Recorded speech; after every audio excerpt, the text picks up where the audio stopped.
Welcome to Yoga Download. My name's Kristin Gibowicz, and I'm going to demonstrate Camel Pose today. I decided to pick camel because it's actually one of my least favorite postures. I come from a history of low back injuries, so I decided that I need to figure out a way where I could feel a sensation of freeing in the lumbar spine rather than that tendency for me anyway to crunch into the vertebra of the low back. So today, as you set up camel, take your knees about hip-width distance. And from here, take the hands behind you as though you're sliding your hands in two imaginary back pockets.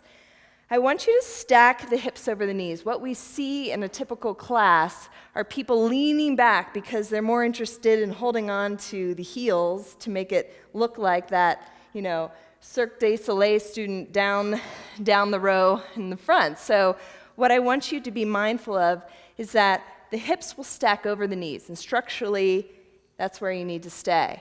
And then from here, consider that what we talked about in crunching of the low back. Lift up and find some length. Bring the chin in towards the throat.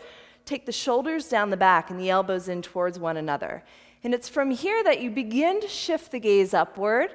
Keep pressing the hips forward. And then as if you're rounding around an imaginary beach ball, open up your heart.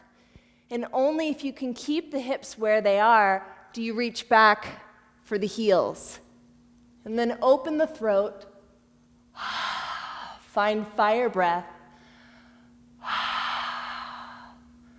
And slowly pressing the hips forward the entire way. Think about lifting up and lengthening using your abdominals. Make your way back. And when you sit down to really take in the effects of the posture, it's normal that you can come up with feelings of nausea or dizziness. We tend to hold our emotions right here in the center, and when we let go, there's a visceral reaction in our body. So whatever it is, close your eyes, just come back to the breath, and experience the effects of camel.